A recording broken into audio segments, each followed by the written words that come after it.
अपने तबस्सुम टॉकीज को जरूर कीजिए सब्सक्राइब और बेल आइकन दबाना ना भूलिएगा।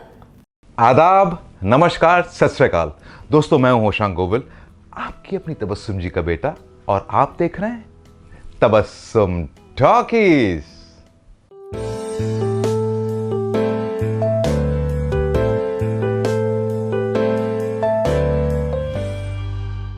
मैं काबुल में यहाँ पे 5 टेररिस्ट थे टोटल, जिसमें से 2 को मैं मार चुका हूँ, लेकिन अब उनको मेरे बारे में पता चल चुका है। तू किसी न किसी तरह वो काउंटर टेररिस्ट के आदमी को एक गन पकड़ा। हाँ, और उसको ये बता कि मैं जैसे ही उसको सिग्नल दूं, वो पास वाले टेररिस्ट को शूट करे। 26 जनवरी की परेड चल रही है, सलामी ले रहा हूँ। क्या यार, 2 हफ्ते से तुम्हारा इंतजार कर रहा हूँ। अगर 2 दिन और नहीं आती ना, तो यहीं पे तंबू गाड़ के रहना पड़ता मुझे। दोस्तों, आज जिस एक्टर के बारे में मैं आपको बताने वाला हूं, उनका नाम तो बहुत ही चमकता दमकता है, लेकिन उनकी जिंदगी में एक ऐसा इंसिडेंट हुआ कि उनके नाम पे एक काला धब्बा लगा जो आज तक नहीं मिटा। और वो है the very smart, handsome, shiny Ahuja. अब अगर तूने इसको हाथ लगाया ना, तो तेरी सारी हीरोगिरी यहीं पे निकाल दूंगा मैं। वेल, कुछ 3 घंटे 26 मिनट 14 सेकंड में तुम्हारा बर्थडे है।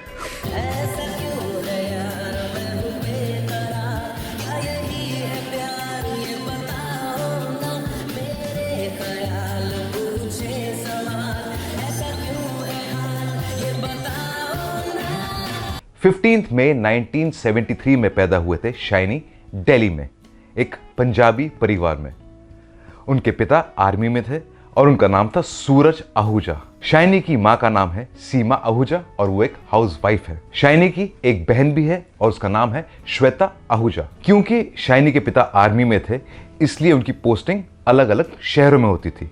इसलिए शाइनी ने अलग अलग शहरों में अपनी पढ़ाई कंप्लीट की और इंजीनियरिंग की डिग्री भी हासिल की। पढ़ाई के साथ साथ शाइनी को एक्टिंग करने का भी बहुत शौक था, इसलिए कॉलेज के दिनों में उन्होंने एक थिएटर ग्रुप ज्वाइन किया, टैग यानी थिएटर एक्शन ग्रुप, जिसके फाउंडर हैं मशहूर एक्टिंग गुरु बैरी जॉन। और शाइनी ने उनके साथ मिलकर कई प्लेस भी किए। शाइनी बहुत गुड लुकिंग थे, इसलिए उन्हें एड्स की ऑफर्स आनी शुरू हो गई और शाइनी ने कई बड़े बड़े एड कैंपेन्स भी किए और साथ ही साथ कई म्यूजिक वीडियो भी किए। दोस्तों, 2003 में मशहूर प्रोड्यूसर, डायरेक्टर और राइटर सुधीर मिश्रा एक फिल्म प्लान कर रहे थे। उन्होंने शाइनी के कुछ कमर्शियल्स देखे थे और शाइनी उन्हें बहुत प्रॉमिसिंग लगे।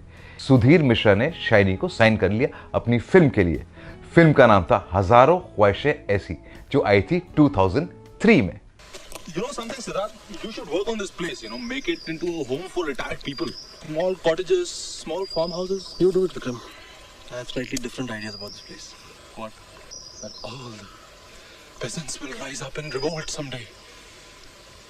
And there'll be peace and prosperity. इस फिल्म के बाद शाइनी शाइन कर गए।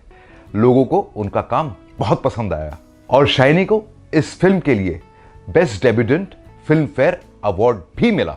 बेस्ट डेब्यूटेंट अवार्ड मिलने के बावजूद शाइनी ने फिल्मों में छोटे छोटे रोल्स किए, जैसे करम और सिंस। लेकिन उन्हें अपना एक मेजर ब्रेक मिला 2006 में, जब मशहूर प्रोड्यूसर डायरेक्टर महेश भट्ट ने उन्हें अपनी 2 फिल्मों के लिए साइन कर लिया, बोल हमें और गैंगस्टर। मैंने तुम्हें बहुत दुख दिया है,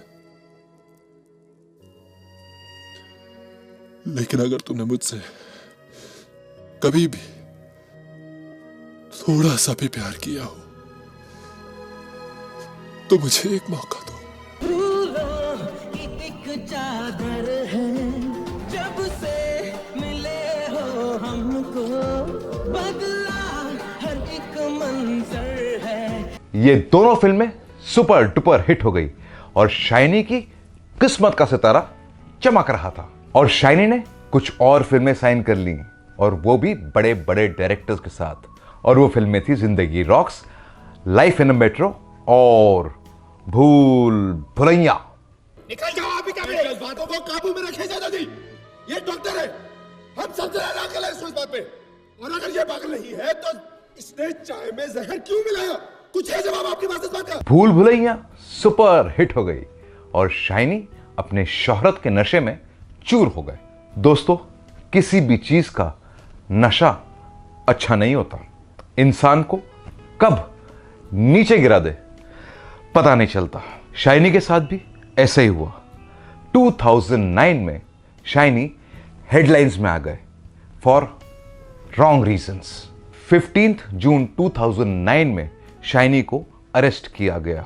उन पे डोमेस्टिक हेल्प को रेप करने का चार्ज लगा था और कोर्ट में यह साबित हो गया कि डोमेस्टिक हेल्प के साथ रेप हुआ है। लेकिन शाइनी ने अपने आप को बचाने के लिए एक स्टेटमेंट दिया, जो भी हुआ था म्यूचुअल कंसेंट से हुआ था। शाइनी को इस केस में 7 साल की सजा हो गई, लेकिन 2011 में वो बेल पे रिहा हो गए।